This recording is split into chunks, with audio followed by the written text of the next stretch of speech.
السلام علیکم۔ میں کسی صورت اس مقام کا مستحق نہیں تھا جو اللہ تعالیٰ نے اپنے فضل و کرم سے اور اپنی والدہ کی دعاؤں سے مجھے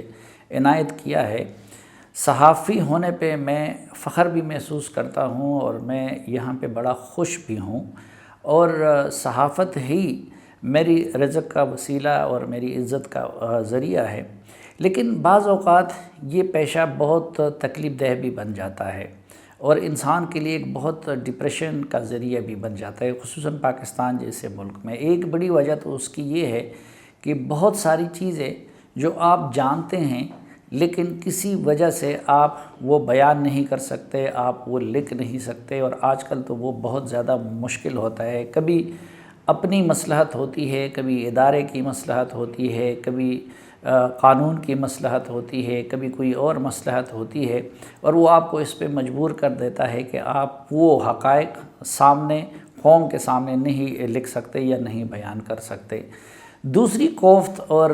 ڈپریشن کا جو ذریعہ ہوتا ہے وہ یہ ہوتا ہے کہ بعض اوقات آپ کو اپنی مزاج کے خلاف اور اپنے اصولوں کے خلاف کچھ ایسے موضوعات پہ بھی بات کرنی پڑتی ہے جو آپ چاہتے نہیں ہیں۔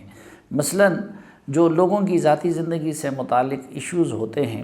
اس کے بارے میں ایک تو اللہ تبارک و تعالیٰ کا بھی ہمیں یہ ہدایت ہے اور یہ حکم ہے کہ ہمیں عیوب پہ پردہ ڈالنا چاہیے، اور اللہ تعالیٰ کی صفات میں سے ایک بڑی صفت خود یہ بھی ہے کہ وہ ستار العیوب ہے، اور ہم خود سب اپنی اپنی جگہ پہ کمزور انسان ہیں، تو کسی کی ذاتی زندگی سے متعلق جو چیز بھی آتی ہے تو اس پہ بات کرنا وہ نہ صرف یہ کہ مناسب میں نہیں سمجھتا بلکہ بہت میرے لیے بوجھ بھی ہوتا ہے۔ لیکن بدقسمتی سے جب زندگی آپ کی پبلک ہو جاتی ہے یا آپ کسی پبلک پوزیشن پہ ہوں تو بعض اوقات پھر آپ کی وہ ذاتی چیزیں وہ دوسرے لوگوں کی زندگیوں سے متعلق بھی ہو جاتی ہیں، ان کے مستقبل پہ اور ملک کے مستقبل پہ اثر انداز بھی ہوتی ہیں، تو اس لیے بادل ناخواستہ آپ کو ان پہ بات کرنی پڑتی ہے۔ مثلاً جسٹس جاوید اقبال صاحب کے معاملات ہیں، اسی طرح جج ارشد ملک مرحوم کے معاملات تھے، اور پھر اب یہ جو آڈیو وغیرہ آ رہی ہیں جسٹس ثاقب نثار صاحب کی۔ اب پہلی بات تو یہ ہے کہ آغاز یہاں سے کرتے ہیں جسٹس ثاقب نثار صاحب کے معاملے سے۔ یہ آڈیو کتنی اتھینٹک ہے، کتنی نہیں ہے، آگے کیا کچھ آنے والا ہے، اس کو اگر ہم اپنی جگہ پہ رکھ بھی لیں، یا جو عیسیٰ رانا کا ایفیڈیوٹ تھا، تو مجموعی طور پر ہم سب جانتے ہیں کہ جسٹس ثاقب نثار صاحب یہ جو تبدیلی ہے اس کے لیے ایک بنیادی کردار کے طور پر استعمال ہوئی ہے۔ پہلی بات تو یہ ہے کہ جتنے بھی کورٹ رپورٹرز ہیں، اس وقت ہم جب ان سے ان کے کنڈکٹ کی بات کرتے تھے، جب وہ جج بھی تھے، تو وہ ہمیں ان کے بارے میں عجیب و غریب باتیں، بلکہ ایسی باتیں بتاتے تھے کہ جو ایک جج کے شایان نشان نہیں ہوتی۔ دوسری بات، ایک بندے کا پروفیشنل ہونا اور اصولی ہونا اور نہ ہونا وہ اس سے نمایاں ہوتا ہے کہ کیا وہ کسی منصب پہ فائز رہ کے اپنے حدود میں رہتا ہے یا نہیں۔ تو ہم نے یہ دیکھا ہے کہ جو بنیادی کام تھے اس کی طرف تو جسٹس ثاقب نثار صاحب نے بہت کم توجہ دی، لیکن بطور چیف جسٹس ان کی زیادہ تر توجہ ایک تو میڈیا کی طرف رہی، کبھی چاپے مار رہے ہیں، کبھی ہسپتالوں میں جا رہے ہیں، کبھی کیا کر رہے ہیں، کبھی کیا کر رہے ہیں، تو وہ ایگزیکٹو کے معاملات میں مسلسل مداخلت کر رہے تھے۔ دوسرا، ہم نے وہ چیزیں بھی دیکھی کہ ان کے سامنے چارسدہ وہ گئے ہوئے تھے، تو وہاں پہ ایک چینل والے سے کہہ رہے ہیں کہ آپ لوگ فکر نہ کریں، میں آپ کو یہ کر دوں گا، وہ کر دوں گا۔ تو اس طرح کی چیزیں جو ایک جج کے شایان نشان نہیں ہے تو وہ اس وقت کرتے رہے۔ پھر مثلاً اسی طرح ڈیم کے لیے فنڈز اکٹھا کرنا اور پھر یہ کہنا کہ میں اس پہ پیرا دوں گا، تو خود ان کا یہ جو کنڈکٹ تھا وہ ایک جج اور چیف جسٹس کے شایان نشان نہیں تھا۔ پھر اسی وقت ہم نے پیرالل یہ دیکھا کہ بہت سارے امپورٹنٹ ایشوز جو کہ لوگوں کی زندگیوں سے متعلق تھے ان کو یا تو وہ ٹچ نہیں کرتے تھے یا ایک نمائشی سماعت کر لیتے تھے، لیکن اس پہ وہ فیصلے نہیں کرتے تھے۔ پھر عمران خان صاحب کو ان کی عدالت سے کو صادق اور امین قرار دلوا دیا گیا، حالانکہ صادق اور امین نبی کریم صلی اللہ علیہ وسلم کے سوا آپ کسی بھی انسان کو نہیں کہہ سکتے۔ تو جو ان کا مجموعی کنڈکٹ تھا اس سے اس وقت واضح تھا کہ وہ پولیٹیکل مینجمنٹ میں ایک بنیادی کردار کے حامل ہیں۔ اور پھر ان کی موجودگی میں جو الیکشن ہوا اور اس الیکشن پہ جس طرح انہوں نے خاموشی اختیار کی، مثلاً میرا تو یہ بات ریکارڈ پہ ہے کہ پچھلے الیکشن میں نے پہلے سے ٹی وی پہ بیٹھ کے کہہ دیا تھا کہ میں اس الیکشن میں ووٹ نہیں ڈالوں گا۔ بہت زیادہ پریشر تھا اس وقت ان حلقوں کی طرف سے جو بعد میں میڈیا سے کہہ رہے تھے کہ مثبت رپورٹنگ کریں، کہ وہ جو تمام اینکرز کا ایک پیغام چلتا تھا کہ پاکستان کو ووٹ دو۔ تو میں نے اپنی مینجمنٹ سے کہا کہ جی میں تو استعفیٰ دے دوں گا کیونکہ دوسری طرف سے دباؤ بہت تھا، لیکن میں اس الیکشن کے بارے میں یہ نہیں کہہ سکتا کہ میں قوم سے کہوں کہ وہ اس میں ووٹ دے۔ تو یہ چیزیں اب اس کی جو عیسیٰ رانا کے ایفیڈیوٹ کا تو خیر اس کے بیٹے نے وہ حشر کر دیا جو جسٹس ثاقب نثار صاحب نے کر دیا تھا جوڈیشری کا یا سپریم کورٹ کا، لیکن اب جو احمد نورانی صاحب نے جو ان کی آڈیو لیک کی ہے اور اس کی امریکہ میں ایک ادارے سے فورنزک بھی کیا گیا ہے، لیکن اگر یہ چیزیں نہ بھی ہوں تو ایک تو یہ ہے کہ آگے اور بہت ساری چیزیں آنے والی ہیں اسی طرح آڈیو ویڈیو کی، اور وہ جتنا مواد آئے گا وہ ثاقب نثار صاحب کے بارے میں اس رائے کو پختہ سے پختہ تر بنائے گا۔ عدلیہ ان معاملات کا نوٹس لیتی ہے یا نہیں لیتی، اس کا فیصلہ ہوتا ہے یا نہیں، لیکن یہ معاملہ بہرحال زبان خلق بننے والا ہے۔ اور ویسے بھی اگر ان کا ضمیر اتنا صاف ہے یا ان کا کردار اتنا تاریخی تھا اور اصولوں کے مطابق تھا تو پھر اس کے بعد ظاہر ہے کہ وہ پبلک میں کیوں نہیں آتے۔ یہ اس طرح کے الزامات لگتے ہیں، حالانکہ وہ تو میری طرف بہت زیادہ بولنے والے آدمی تھے، تو وہ اپنی صفائی میں کیوں نہیں آتے۔ تو یہ چیزیں پہلے سے ہم سب کو معلوم تھی، واٹس ایپ سے لے کے باقی بہت ساری چیزوں تک، کہ ثاقب نثار صاحب اور ان کی ٹیم کے لوگ کیا کر رہے ہیں اور کیا نہیں کرتے۔ تو یہ تو ثاقب نثار صاحب کا معاملہ ہے، لیکن جس طرح میں عرض کر رہا تھا کہ یہ کتنی بدقسمتی ہے کہ یہ ملک سارا اس وقت جو نظام ہے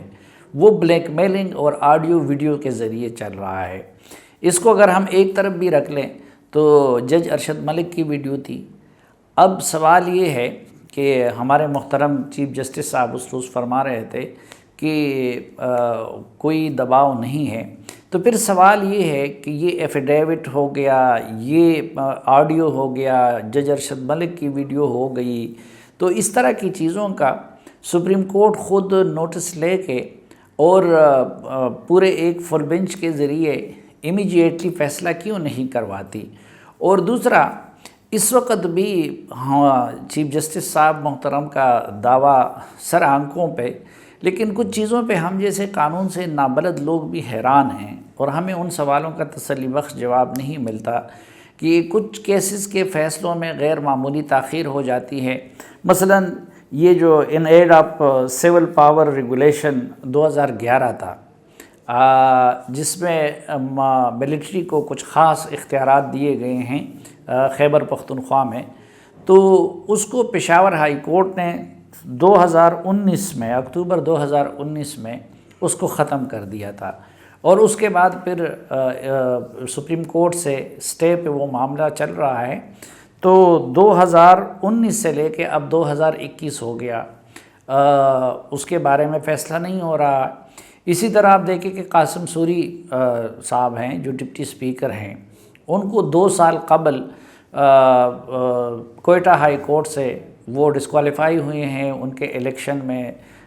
دھاندلی کے بارے میں فیصلہ آ گیا تھا، لیکن 2 سال ہو گئے اور یہاں پہ وہ اسٹے آرڈر پہ چل رہے ہیں۔ یا کچھ اسی طرح اور لوگ ہم دیکھتے ہیں کہ جو پارٹیاں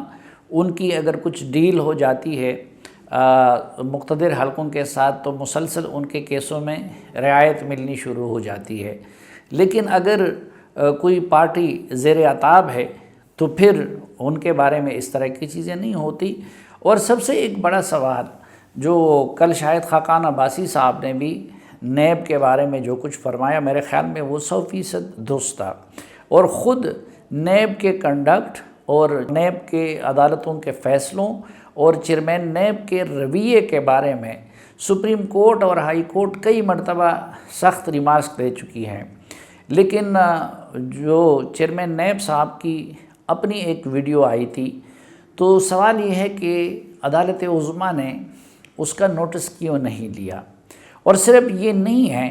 بلکہ اس کے بعد جا کے وہ جس ٹی وی چینل پہ چلایا گیا تھا، تو آپ کو یاد ہوگا کہ وہ وزیر اعظم کے معاون خصوصی کا ٹی وی چینل تھا، اور اس کے بعد خود میرے علم میں یہ چیزیں آئی ہیں کہ اس سے پہلے جب اس خاتون نے پورٹل پہ ڈالا تھا چیئرمین نیب سے متعلق اس ویڈیو کو، تو اس کے بعد ان کو وزیر اعظم ہاؤس بلایا گیا، اور وزیر اعظم ہاؤس میں ان سے باقی اسی طرح بہت سارا مواد یا آڈیو ویڈیوز جو تھی وہ ان سے لے لی گئی اور اپنے پاس رکھی گئی۔ اب اس سے چند روز پہلے چیئرمین نیب نے یہ بات کی تھی کہ اب دونوں طرف ہوائیں چلیں گی اور اب سب گرفتار ہوں گے، اور وزیر اعظم کے جو پرنسپل سیکرٹری ہیں ان کے ایک قریبی بیوروکریٹ جو ڈی جی آرکائیوز تھے ان کو نیب نے گرفتار کیا تھا، اور عمران خان صاحب کا نیب کے خلاف ٹویٹ بھی آیا تھا کہ یہ اس طرح کے افسران کے ساتھ زیادتی کر رہے ہیں۔ تو ہم نے دیکھا کہ وہ مواد جب وزیر اعظم ہاؤس میں اپنے قبضے میں لے لیا گیا جس سے چیئرمین نیب بلیک میل ہو سکتے ہیں، تو اس کے بعد وہ بندے بھی چند روز کے بعد چھوٹ گئے، اور نہ صرف یہ کہ چھوٹ گئے بلکہ ان کو اسی منصب پہ دوبارہ تعینات کیا گیا اور دوبارہ ان کو ڈی جی آرکائیوز بنا دیا گیا، اور یہ ہفتوں میں یہ معاملہ ہوا۔ حالانکہ ہم دیکھتے ہیں کہ نیب کے کیسز میں سالوں لوگوں کو ضمانت نہیں ملتی، تو اس پہ بھی ہم حیران ہیں کہ اور اس کے بعد سے پہلے تو نیب کو کہیں اور سے کنٹرول کیا جاتا رہا، لیکن وہ مواد جب ہاتھ میں آ گیا تو اس کے بعد چیئرمین نیب مسلسل وزیر اعظم ہاؤس سے بھی بلیک میل ہو رہے ہیں۔ تو یہ وہ چیزیں ہیں کہ جس کی وجہ سے عدلیہ کے کردار کے بارے میں شکوک و شبہات جنم لیتی ہیں، اور اب تو چونکہ اس ملک میں یہ آڈیو ویڈیو کا گندا کھیل شروع کر دیا ہے، خود حکومت کی سرپرستی میں اور اداروں کی سرپرستی میں یہ کام ہوتا رہا، اور یہ معلومات ہم تک بھی پہنچی ہے کہ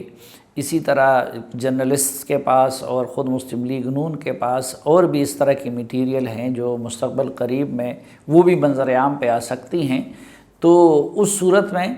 عدلیہ کے وقار سے متعلق مزید سوالات بھی جنم لے سکتے ہیں۔ تو جس طرح کے chief justice of supreme court نے گزشتہ روز لاہور میں دعویٰ کیا کہ ان کی عدالت پہ کوئی دباؤ نہیں ہے، تو جو شکوک و شبہات پیدا ہوئے ہیں یا پیدا ہوں گے تو اس کے ازالے کے لیے ضروری ہے کہ خصوصاً اس طرح کے جو مقدمات ہیں اس کے بارے میں سپریم کورٹ آف پاکستان نہ صرف یہ کہ آزادانہ فیصلے کرے، جلد از جلد کریں، بلکہ یہ جو پہلے سے بہت کچھ ہوا ہے، اب ظاہری بات ہے کہ ثاقب نثار صاحب اسی عدالت کے چیف جسٹس رہے ہیں، تو ان معاملات کو خود